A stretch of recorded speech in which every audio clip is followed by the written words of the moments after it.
In today's show, we discuss, were these historical people actually real? And now, the TNT Talk Show, daring to go where other podcasts fear to tread.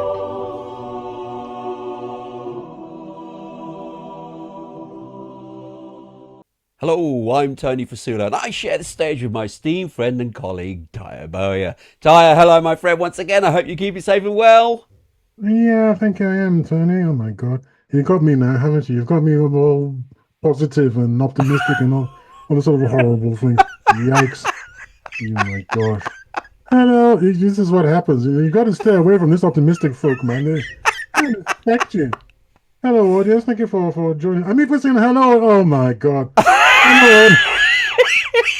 Hello, audience. Thank you If for those of joining. you who are watching on video will see, he's actually emulating me. Look, he's even wearing red top, like I'm wearing a red top. We're Oh, good brothers. Lord. He's my brother from another mother. He's become like me. It's great. The lucky ones die first. I've always said so. Listen, I want to read out an email that I got. Here it is. Okay. It's an email from a subscriber. Dear Tayo, in the last episode I listened to, you claimed that the quote, very unquote, independent volunteer researchers into your show's popularity were entirely self-funded by subscribing to the TNT talk show. Tell me, how does subscribing to the TNT talk show generate revenue for the subscriber? Ron from Dogawara, Queensland, Australia. Ah, good question. Now, thank you for asking that, Ron. Good man. So anyway, Tony, what are we talking about today? I'm laughing. Are you not answering? I don't know what you're laughing about. There's nothing to laugh about it. Ron, he's not answering you. What the What? heck? I'll get back. You know what, Ron? The email's on its way. We'll get back to you. Don't get Okay. back to us. We'll get back to you. Okay. Oh dear. No, don't listen to Tyre. Well, But please do continue to like, comment, and there we subscribe go. to our show. Absolutely, please keep doing that. We do enjoy any comments that you send in. So yeah, keep them coming in. Whatever platform you happen to be consuming us on, of course. Right, let's move on with today's show. And this one is more, well, it's not tongue in cheek, but it's a bit more fun than our normal combative style Hmm. shows. And what we're going to discuss this evening is, were these historical people actually real?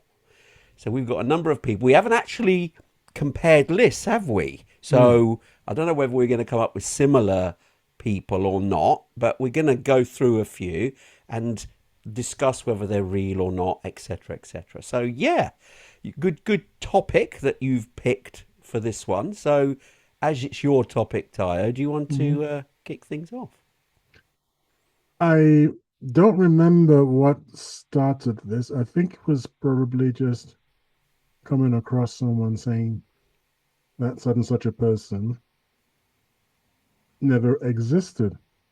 Uh, and I knew about it. I remember. I was watching a video. As you know, I watch a lot of videos. And this particular one was about Old English. And I don't even think it was called Old English at that time. But basically, King Arthur's kind of English. Okay. And it was a very interesting video. It was a bit of an aside, but don't worry about it too much. It was an interesting video in that the chap started out, I think, about 1500 years ago and was reading a passage, and he wanted to know at what point his audience would understand what was going on. Do you understand? So he Yeah, yeah. started out with very, very old English, probably Germanic English. It was basically some kind of weird German or something, right? And then he would say, this is now 900 AD. Then he go blah blah blah blah. Then he's okay. Now we're 1080, and then blah blah blah. And little by little, we were coming up towards the modern era. And at some point, he went on something something Arthur, something something, and I got the name Arthur, but not the rest of it. And then after he finished, and I think I caught up with things round about the late 1700s is when I began to understand what was being said. So that was interesting. And then when he was talking about what he'd been saying, he mentioned that Arthur, of course, the way he said it, and as we all know, Arthur wasn't real. And I thought, hang on a second, but I seem to remember that he was legend, but it was based on a real person. And so I started looking into it, and actually, it might not be. It just seems to be an amalgam. It's either just pure fantasy, which I think is unlikely, or the character of Arthur, King Arthur, is an amalgamation of two or three different individuals put together and jumbled together so that they could tell a good story. And in fact, surprisingly, Sir Lancelot, who I thought was a real knight of a real band of brothers, if you like, and I wasn't so sure about an actual round table, but I thought, why not? Sir Lancelot wasn't even English. He was invented by the French. Did you know? Absolutely. That shocked me. So I was like, oh, a lot of our history. That's what really got me interested in this. How much of what we think is history is a load of, and I'll be polite now, is a load of baloney. I mean, there's a more muscular way of putting that, but I We know won't, your muscular terms, I so mean, yes, God. And I think sometimes you just really need to get down there and say, look, there's a load of, you know what, but, but, but this time I'll rein myself in. So yeah, I kind of assumed King Arthur was basically real. I didn't think he wore a crown. I thought he was like a chief, you know, some chief who, for some reason, had done good stuff, and people remembered him kindly, and it grew into a legend. It didn't cross my mind that he was just made up. I mean, Merlin and pulling the sword out of a stone. That was kind of a dead giveaway that there was a lot of baloney, but but the rest of it, the wife and the betrayal, that kind of thing, it kind of rings. But no, so that's what happened. no, okay. And very well put about King Arthur, because that's exactly what I discovered as well. I, Mm, like you, thought, was he real? Not, I don't know.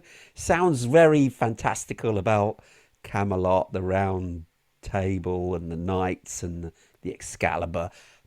But yeah, it did. It's highly controversial that he actually existed, and it's almost legendary. And mm, so, yeah, King Arthur, he may have been a war leader, maybe, but we don't actually have any real evidence from the 5th and 6th centuries roundabout when he should have been around. And yeah, there isn't a lot there to actually back it up. And we've got others in and around those sort of time frames where we do have evidence for.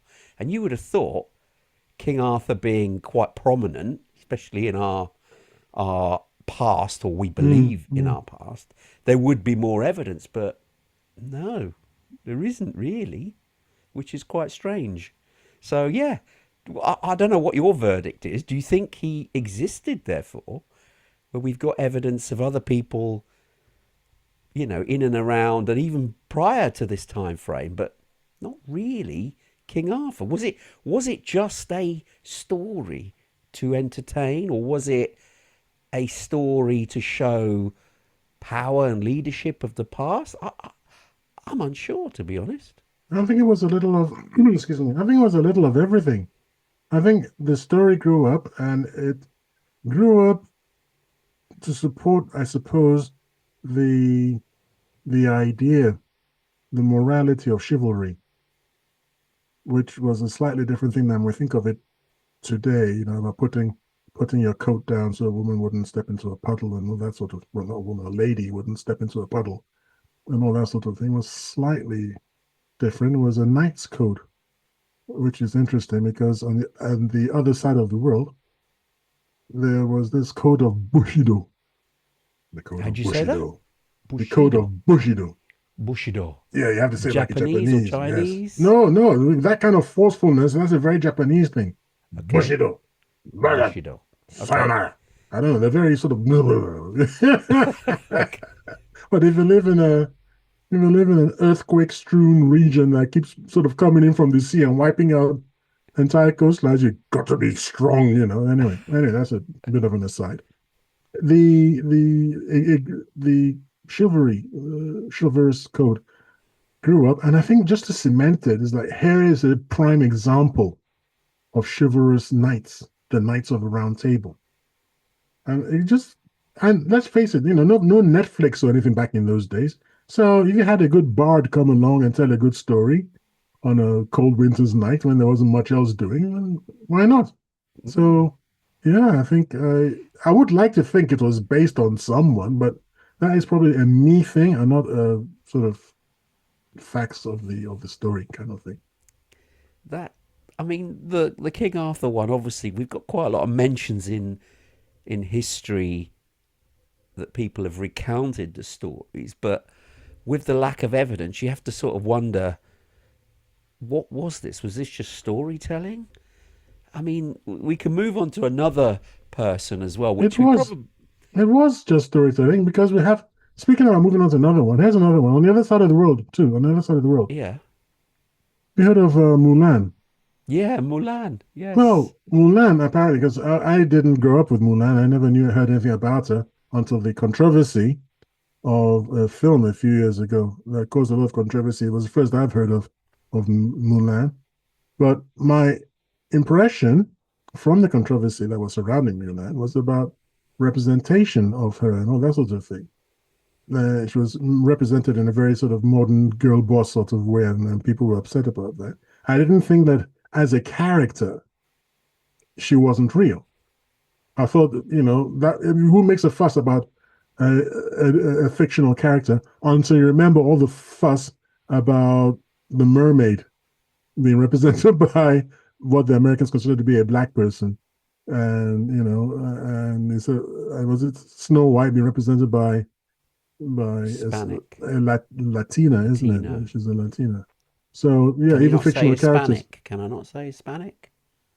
Do you know what? I think we're kind of post woke now, and you just sort of say what you want to say, and if someone is offended, it's a them problem. It's not an us problem anymore. I didn't I think it don't. was I know we're not. offensive by saying someone's We are Hispanic. not Americans, and I don't think that's a problem. Hispanic and Latina, I don't think they're synonyms. So Okay.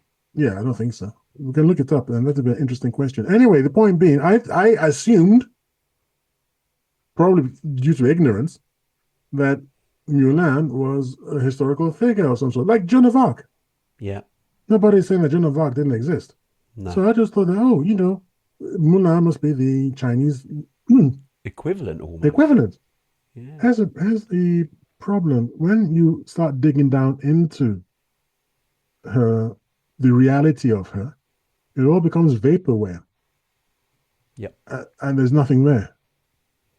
And it just, these people who go around singing stuff, man, they really create chaos in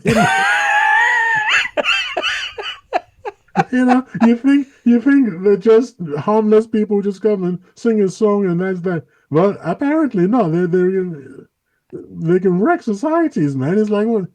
So I think do we ban singing or No, no. I storytelling? think, I No, I'm think, being tongue in cheek, but seriously. yeah. No, but the point is the songs carry on, Mm, especially because we retain tunes in our mind far easier than we do just spoken words. So when people sing ballads, for instance, which was very common, people remember the ballads and maybe the words associated with them.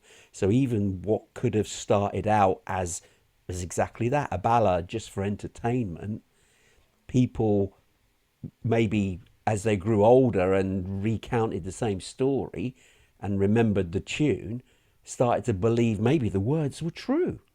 And there's that, because Chinese whispers, where's that come from? So, and the same thing can happen. I mean, this Mulan one is interesting because as you rightly say, there's no historical record of this woman soldier actually existing at all. Nothing. So it sounds as if it was just a song or a ballad, a folk song, and it just morphed and people kept it going because the song kept going. And so people started to believe that it was genuinely true, even though there's no evidence. There's no evidence No, at all. There's none at all. nothing. I And mean, you can always be suspicious. And I think this is a very good test to apply to virtually any so-called truth in life that is based on a memory. And that is, does the memory become clearer over time or not?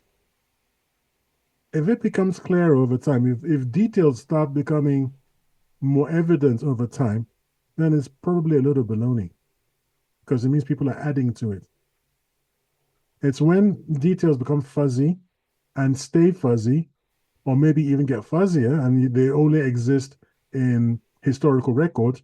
When you look up a historical record and you go, oh, she was actually quite tall, or oh, actually she was quite fat or something. I'm just trying to say she was exceptional in some way, which wasn't in the general consciousness.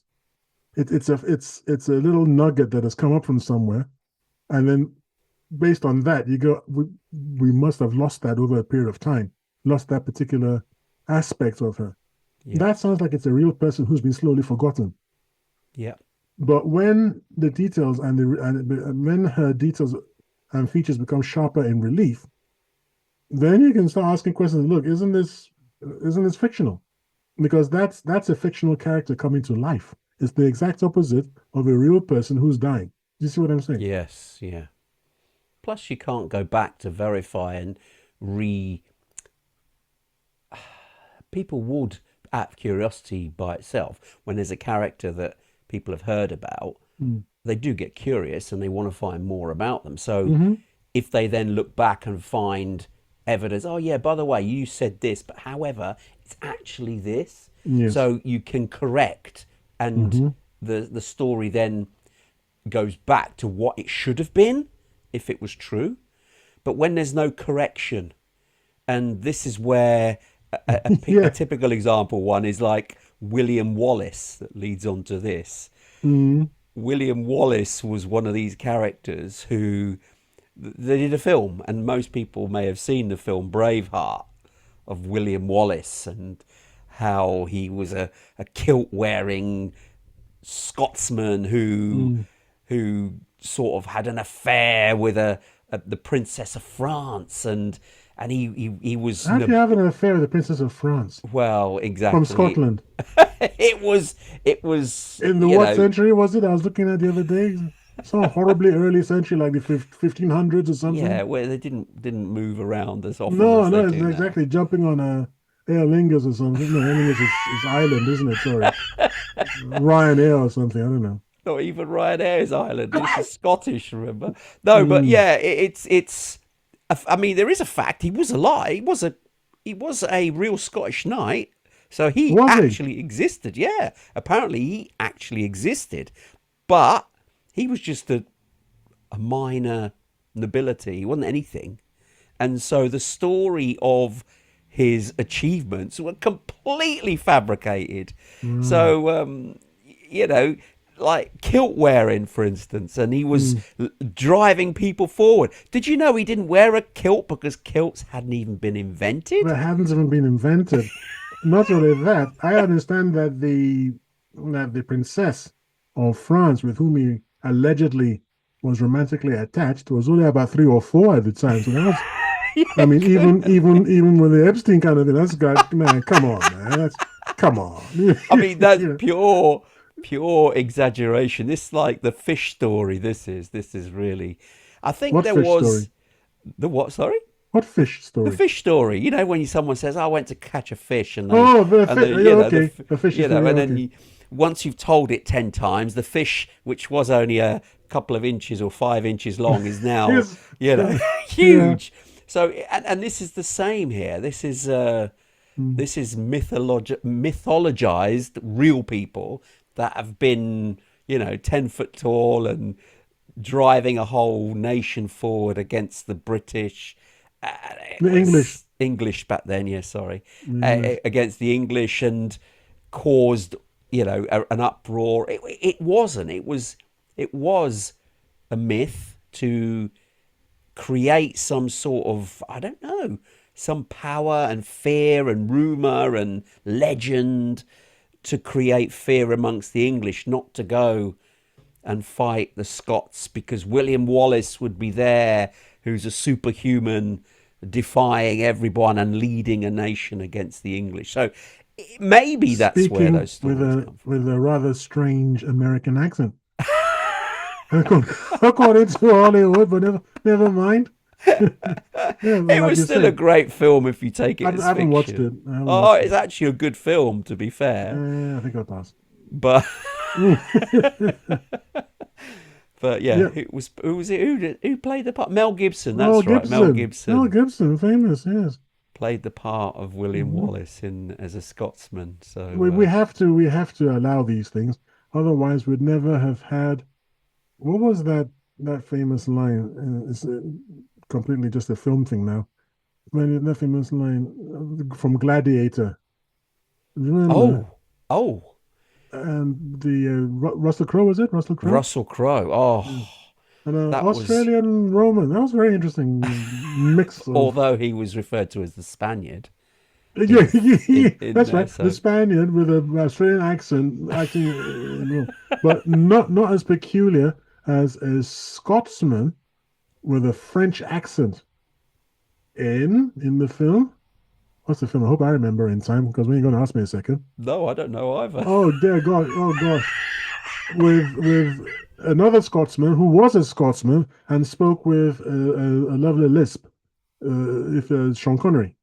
Oh So Christopher Lambert, who was a Frenchman, oh remember Christopher oh Lambert, and yes. yes, and they were fighting across the ages, and Uh, they did actually a series about it as well, they didn't did a they? series as well, which is well, not as good as No, the film. the But film the thing was was, good. we just had to just Highlander. well done you. You just had to go along with the film. This guy who's Scottish. When I first watched it, I watched it. I not in the cinema, but I did watch it in Nigeria, I think. And I remember, sorry, is it Scottish? Yes. Is that going to? Is that? Are they going to explain this accent thing? And they Yeah, never did. They were just like, "Matthew, man, suspend your disbelief." Anyway, so those were all fictional characters. indeed. Next one. This is an interesting one because I thought this was real again. We see, Oh, I didn't think it was real. Sometimes I'm in this sort of digital, not digital, I'm in this quantum state. I'm in a quantum state of, who is it? Schrodinger's cat. uncertainty. Yes. I had heard about Pope Joan, Pope Joan. Joan, Okay, I don't know this one. a 13th century or so. Pope Joan. She This a is female not, pope. yeah, actually, well, she wasn't in the 13th century. She was meant to be alive in the 9th century. Okay, And the story that I got was that there was a Pope woman Joan as a who all pope. her life acted as a man Oh, and okay, never revealed that she wasn't. And she grew in the way she must have been a bit sort of not very feminine, to okay. to make it through the ranks, and nobody was like, there's something about Something about Joan that I'm no, not sure just about. as Pope Joan. Who knows what her original name would have been? I don't know the story, but I had grown up with this story of Okay, of the Pope, who unwisely, I don't know if she was so cloistered and secluded that she didn't know where babies came from, who unwisely had knowledge, as we used to say back in the old days, of a man and got pregnant. And she what? tried to hide, yes, and she tried to hide it. But unfortunately for her, on the steps of St. Peter, she went into labor. Now, back in the 9th century, people didn't go, I say. This is a bit peculiar, isn't it? Someone called a doctor. Let's get to the bottom of this. In those days, they would shriek, Satan, possession. And what do you do with those who are possessed? You don't take them aside for a little bit of some milk and cookies or anything. You rip them to shreds, which is what, Oh, unfortunately for her, if she was real, this is what transpired, that she was torn to pieces by a crowd that thought, "No, hang on, this isn't right." I mean, they were right. It wasn't. It wasn't right, but they're a bit robust in their expression of displeasure. And it's even said her name appeared in the official lists of popes between the 13th and 17th century. so it was a It's definite female, or was it a female pretending to be a male? So surely she would have had a Pope male name then. Yeah, John, isn't it? John, Joan, John. Oh, so instead of However, Joe, go on. however, it wasn't until later historical analysis that the story was revealed to be a satirical legend. Oh, so not true at all. Ladies and gentlemen, this is the church, okay? What are you people doing? Don't tell lies. Thou shalt not bear false witness. Now, what part of that don't you fully understand, man? And you speak Latin. You speak also Greek. You speak all sorts of languages. So any language, man, you're going to say is like, don't lie, okay? The story was revealed to be a satirical legend created Right, to critique the papacy of the time, because the papacy of the time was a bit rough and ready. This is, I think, right. I don't know if I'm accurate, so people can write in and tell me off, but wasn't this the time when the Medici family was basically, the Medici I family? don't know the Medici family. What's You don't this? know the Medici family? No, I don't know. Okay, let me explain the Medici family in 2 words. Okay, Okay. Trump family. Trump family. Hmm. Think of a family that just got in on the ground floor now to the presidency, and then say over the next 300 or 400 years that they never let go. Oh, That would be what the Medicis did to the papacy. They were in the papacy, they were in the nobility, they were in the royal ruling houses. They just got in everywhere, and they just took over. okay. And But they were so and they real. protected each other. Oh yeah, and they So protected were one they a another. bit more like Kim Jong Un? Well, that's a yes, in a way, but that's just a single point of control. These people controlled everything. The Medicis, they controlled everything. So how did And they ever? So if it was like a dynasty and it just hmm carried on, hmm but then what passed on to their that's right. Their the nephews, heirs? the nephews, their brothers. And when did It's it just, break up then? And how did it break up? If this was I real, think I this think they wasn't went the too myth. far, and a couple of kings got together and said, "Okay," and they marched on. I think it's Florence, where they came from originally. I might be wrong, but I think so. And they marched on wherever they came from, and they explained the matter with swords. I said, enough, And got rid of them. and got rid Wow. of them. Yeah, they were very powerful. They were a powerful family. So this No, I this didn't know about that. That's this interesting. Pope, this Pope Joan, Yeah. again, I kind of thought there was something behind it. I was a bit suspicious because I thought, how did she know that she'd get pregnant? That was my beef. Yeah, that. And by whom? If it was real, was it Some real? well, the story is one of the priests that she found, a handsome young priest that she really really liked. So they both sinned, but he got away with it. Hmm. Yeah, so there you go. Pope John, not So not actually real, real. not Not real. real. No, no, Surprisingly. no. Okay, interesting. The the another one I wanted to talk about Hmm. was obviously that we know, although some people, well, in the UK maybe we know, but a lot of people outside the UK maybe don't know this. Sherlock Holmes. Who thinks Sherlock Holmes is real? A lot of people actually do because there's this blue plaque in Baker Street. Yeah, I've So seen it. 2021B Baker Street. Yeah, I've seen it. I told Yeah, the yeah, I told yeah. the cab driver to slow down. Wanted to Yeah, see it. it's there. It's there. Yeah, yeah. And he's a fictional character, Hmm. but a lot of people actually believed he was a Victorian detective. So they Okay, well. didn't think he was fictional. They thought that the stories, the legends now of Sherlock Holmes, all Mm. because he was a genuine person, of which the stories then were developed. But no, he was actually created by Sir Arthur Conan Doyle in Indeed, 1887. indeed.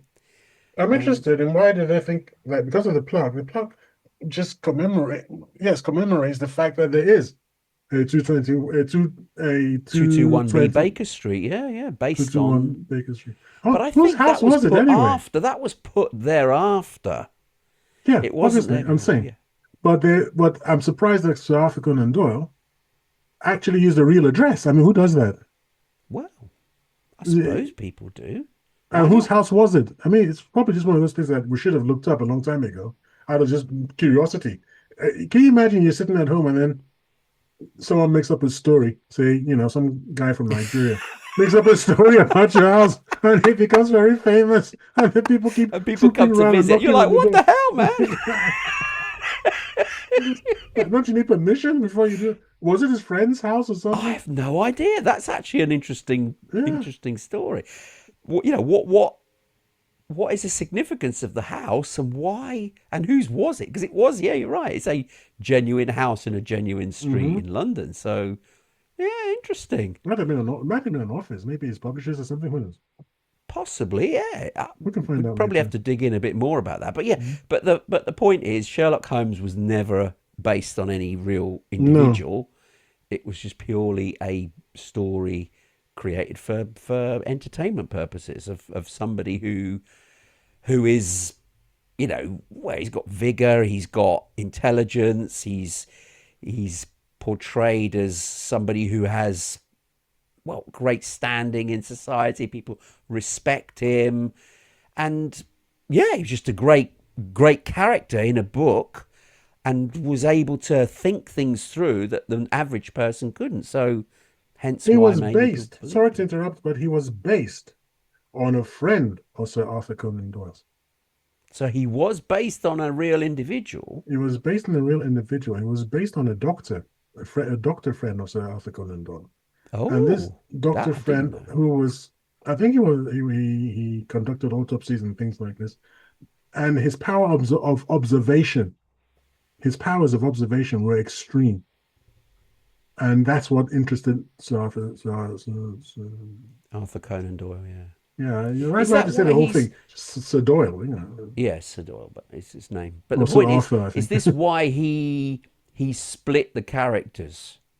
Who Because knows? I he don't know about that, but I just know that it was based on his this friend, power, who this was a observation, this doctor. ability just to observe a little thing and then to really extract the meaning of that little thing that other people would have missed. But if you think about it, I know this is done in literature anyway. You introduce another character so that the main protagonist can have Yes, conversations, and tell the readers what. tell his ward, his partner, his Mm, colleague what he's thinking and making it real. So there is elements of that. Is that why he thought, well, if it is my friend I'm basing this story on, could it be he's created Dr. Watson as homage to his friend? Do you see what I mean? Dr. Watson. Because it Yes, is, isn't it? It's Sherlock Holmes and Dr. Watson. it certainly is. And Well, we so, know about Sherlock Holmes supposedly because of Dr. Watson, isn't it? Dr. yeah, Watson in the stories were Sherlock Holmes's biographer, if you like, or chronicler. It's probably a yeah, better word. exactly. Yeah. He followed him Mm. around, didn't he? And almost helped him. Well, not helped him, but he would use him to Witnessed bounce him. his idea. Yeah, he did, he did. Witnessed. And the famous That phrase, reminds me elementary, my of dear Watson, which was oh, great. yes, elementary. There's a joke about that, but I've forgotten. Oh, okay. Now, I was about to call him Dr. Is it Hastings? Hastings? Who was Hercule Poirot's foil? Who? Hercule Poirot. I have You- no There's no idea. there's no way you don't know who Hercule Poirot is. You can't live in England in the West and speak English and not know who Hercule Poirot is. Surely. Come Poirot, you on. mean? Poirot. Ah, your pronunciation. It's correct. It's Poirot. Is it? Yes.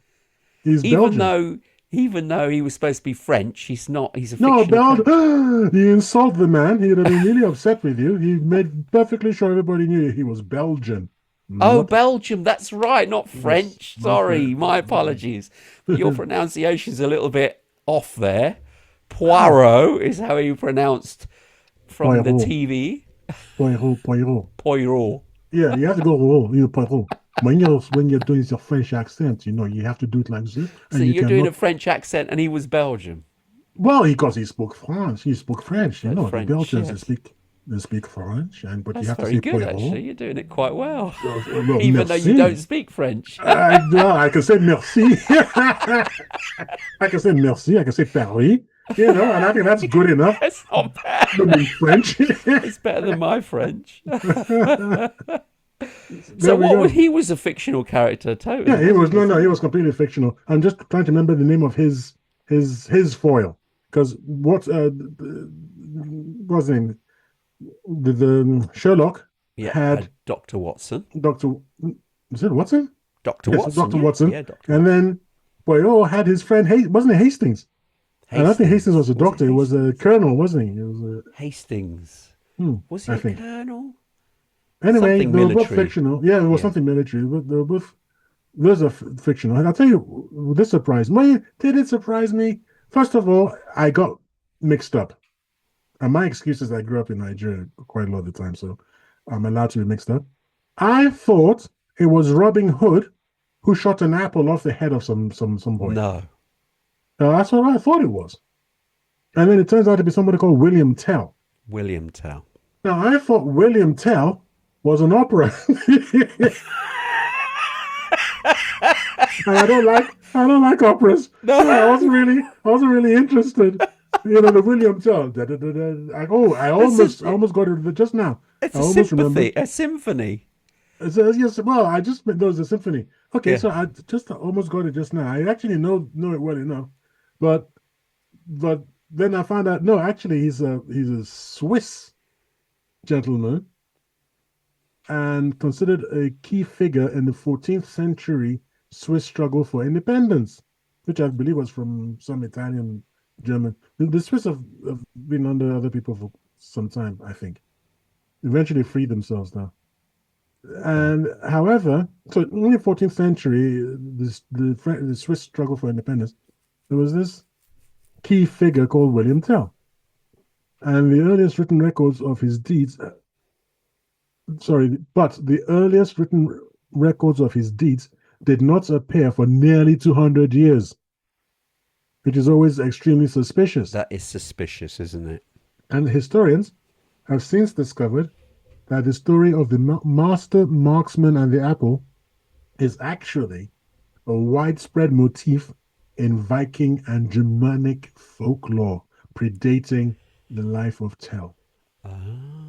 So we were saying that he didn't actually fire this arrow at the apple, Nah. and no, it was all made up. He might have been the person, but definitely he didn't fire. I'm just going to shoot an apple off his head. You don't love your son, maybe, but Because even that's if you're even a used really good today in films, isn't it?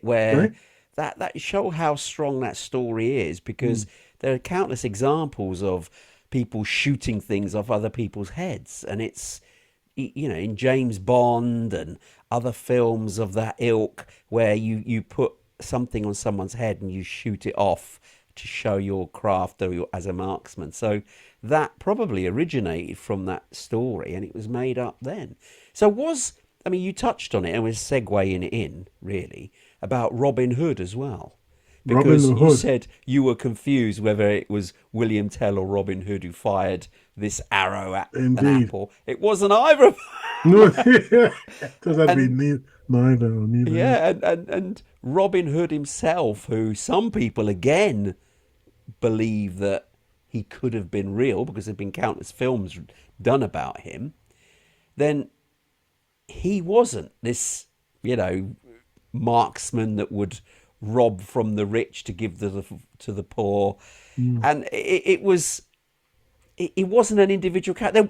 There was actually, strangely, there was someone called Robert hmm in that time frame, but not a Robin Hood. And a hood was a generic term given to any person who was lawless in that time, who was a fugitive, etc. So maybe Robert was a person and may have done something not right, and they linked the two, but not really. So yeah, it was more a created symbol of a peasant rebellion rather than an archer who happened to live in Sherwood Forest. So yeah, that again is a character who some people again overseas more often than on these shores in the UK believe that was real, and he wasn't, unfortunately, I despite the never, countless films. growing up, I never thought he was real. I always sort of understood that he wasn't real because the idea of Maid Marian leaving a castle, even as a small boy, I just smelt a rat that this I woman would did think leave. the same. Why is she leaving a Would castle leave. as a princess to live in a forest I with mean, I know some she likes the guy, outlaws? but she'll No. come back later, man. Just like, yeah, do you know what? it was cool. I mean, she wasn't going somewhere nice and warm and everything. No. I think a few days of that you're like, I love you and all that, but dude, you've got to get right with your brother, man. You got to sort this Yeah. thing.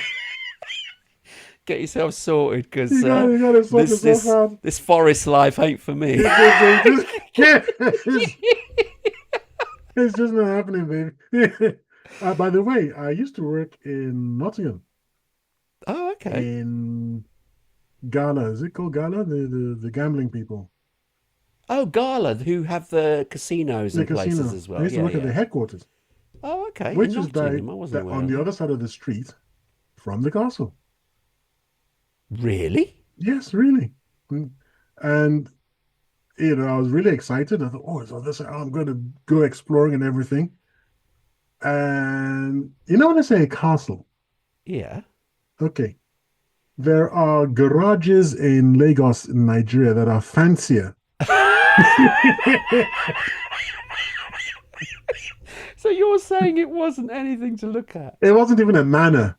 Oh, really? No, it was just like a biggish sort of shedish sort of shack kind of thing. No And it was way. like, yeah, it was on top of a hill and it was fortified or something, if you want. Not really fortified, the wall was something. So I suppose back in the day, call it a castle. Yeah, it wasn't a castle, Yeah. bro. It wasn't a castle. It wasn't, no, I don't know. Not even a manor. But at the foot of the hill, Yeah. there was a cave called Okay. Ye, hope, if I remember properly, Ye Old Trip to Jerusalem. What?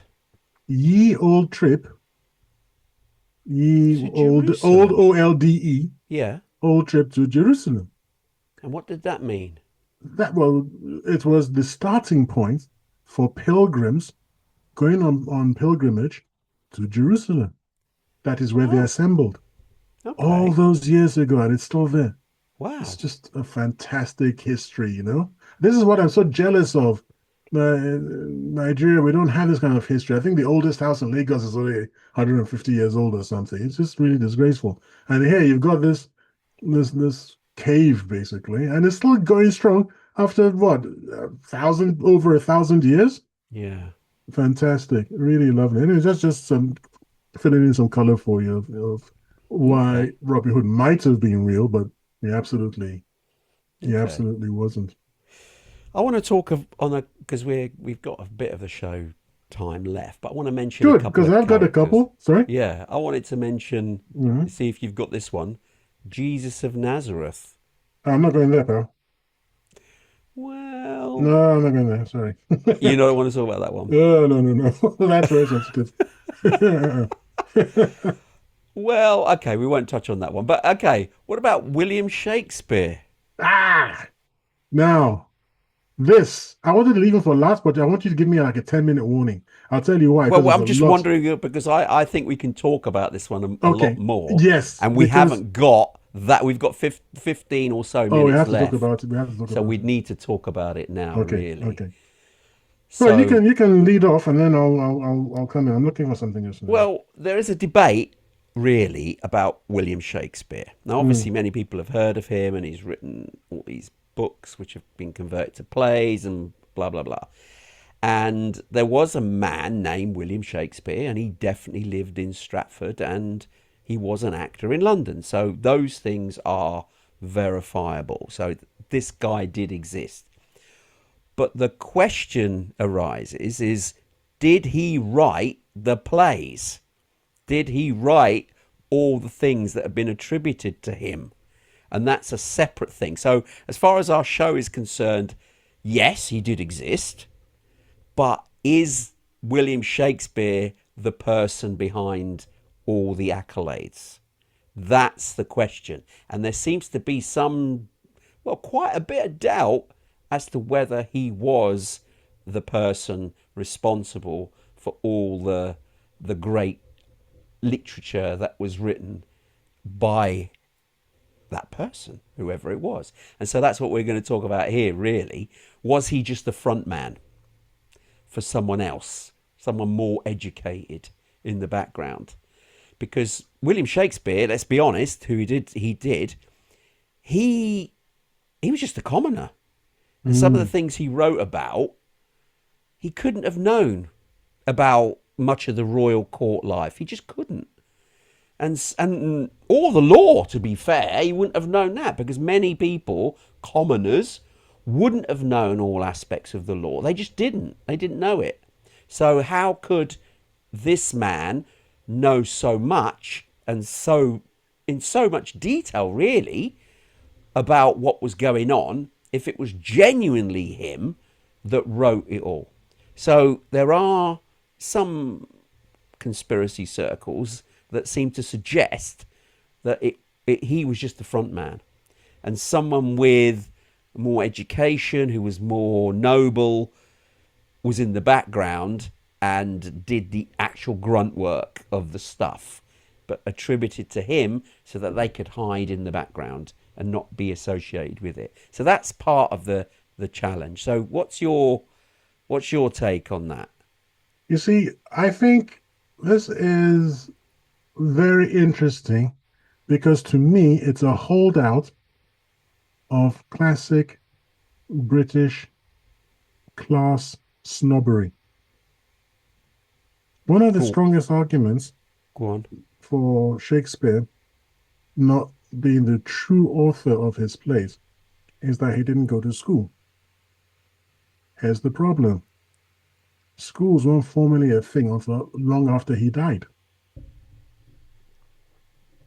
So how did he learn his craft? The way other people learn their craft is by actually doing it. The problem we've got with William Shakespeare is that we don't know that much about his early circumstances. We don't know that much about it, and it's the snobs decided that, well, an oink from. Don't forget, he's from north of the Watford Gap. I mean, there wasn't a Watford Gap in those days, but he was from north of the Watford Gap, which made him an oink.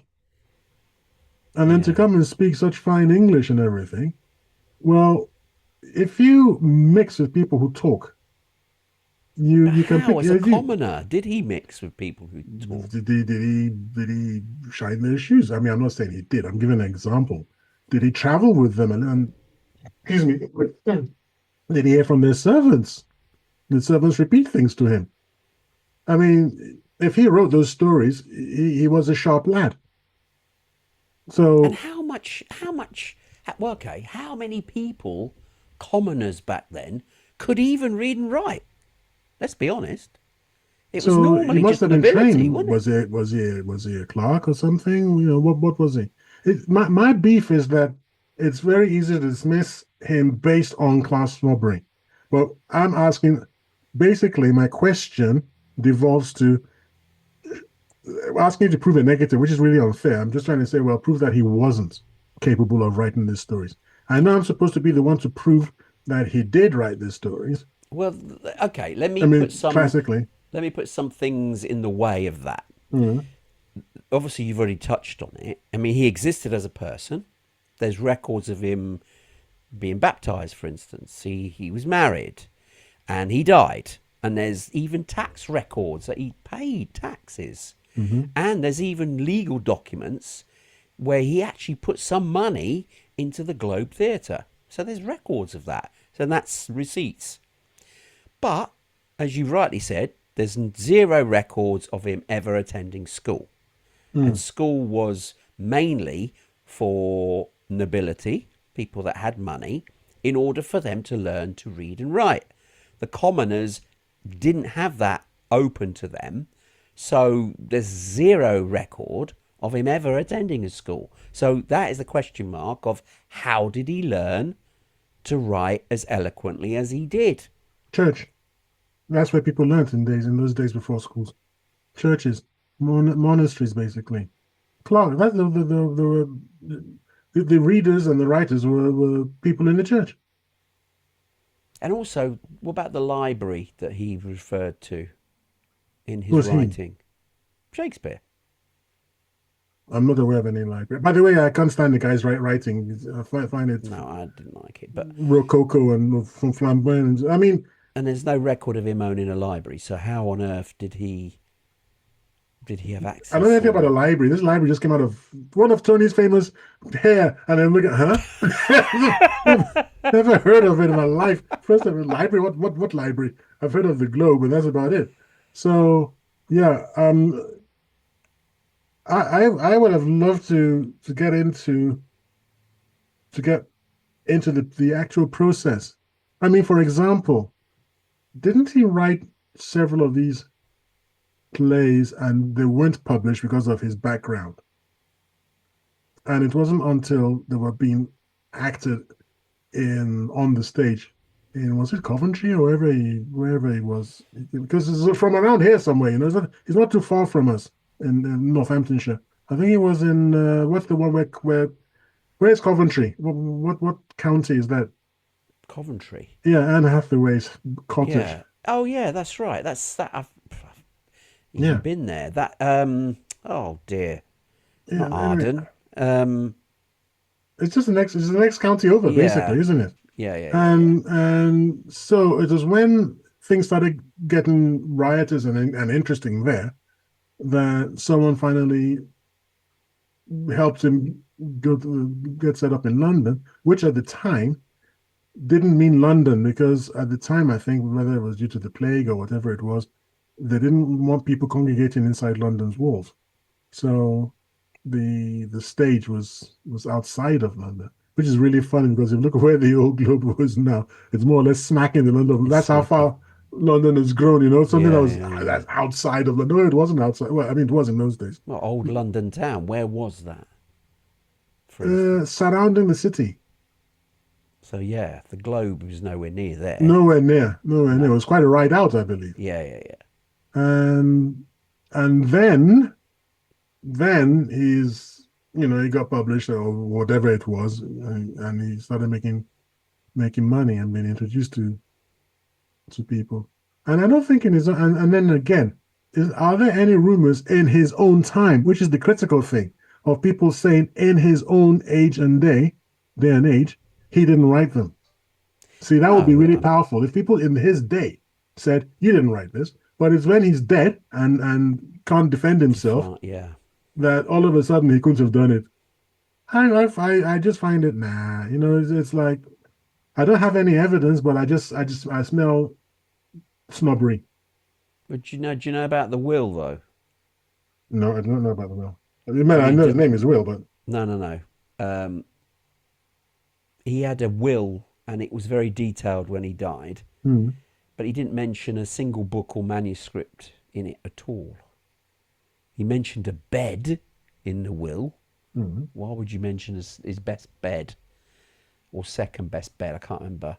But he didn't mention a single book, manuscript, or any of his plays. Why was that's odd? And also, there were 6 surviving signatures in existence, and all of them, the signatures aren't great at all. They're shaky and inconsistent. Maybe he was ill. Well, no, because the surviving signatures weren't signed of him when he was ill or dying. It was earlier on in his life, so that doesn't sort of match up to someone who could hold a pen and become a Maybe his literary eyes were master. going. Well, yeah, there's reasons. I mean, I'm not disputing either of this. I've got I'm no. trying. I just trying to be a bit difficult I know you because are. I mean, I don't have. I don't have a dog in this fight, really. But oh yeah, you're looking Stratford upon Avon is what you were talking about. there we go. That was There it. we go. So you see, the thing is this: no complaints in his own time, and then afterwards you start looking for reasons for why he wasn't the writer. Oh, his rules were shaky. Were there? Did you bequeath in his time? Did you bequeath manuscripts to individuals? Because was copyright law a thing, a big thing? No. There. So what are you bequeathing? Well, I say I leave Anne my manuscripts, and everyone's got a copy. I've been at Anne Hathaway's house actually.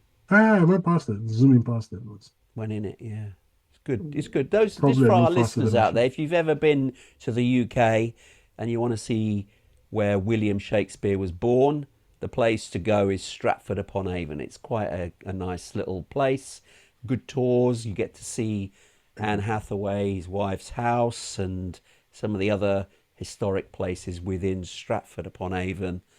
William Shakespeare. So certainly a well worth a location to come and visit. Mm. Bit of an aside in a way, but we're getting no benefit from promoting that place, by the way. But I'm just saying I've been there. Great place, so it's well worth I've a zoomed visit. past it. There's a I have motorway. done the tour a few years ago, so yeah, it's well worth doing. So yeah, if you're ever in the UK in that neck of the woods, it's certainly worth a visit. So yeah, well, we're plumbing it for them, but we're not getting any kickback, which is a shame. But there we go. No, we're not mercenary type No, we're people, not. We're are not. we? Indeed, indeed. Unfortunately. Now, have Go we on. still We've got got time? only a few minutes left. We need to talk Saint about what are Christopher. candidates. Could it be someone else that actually Well, wrote the stories?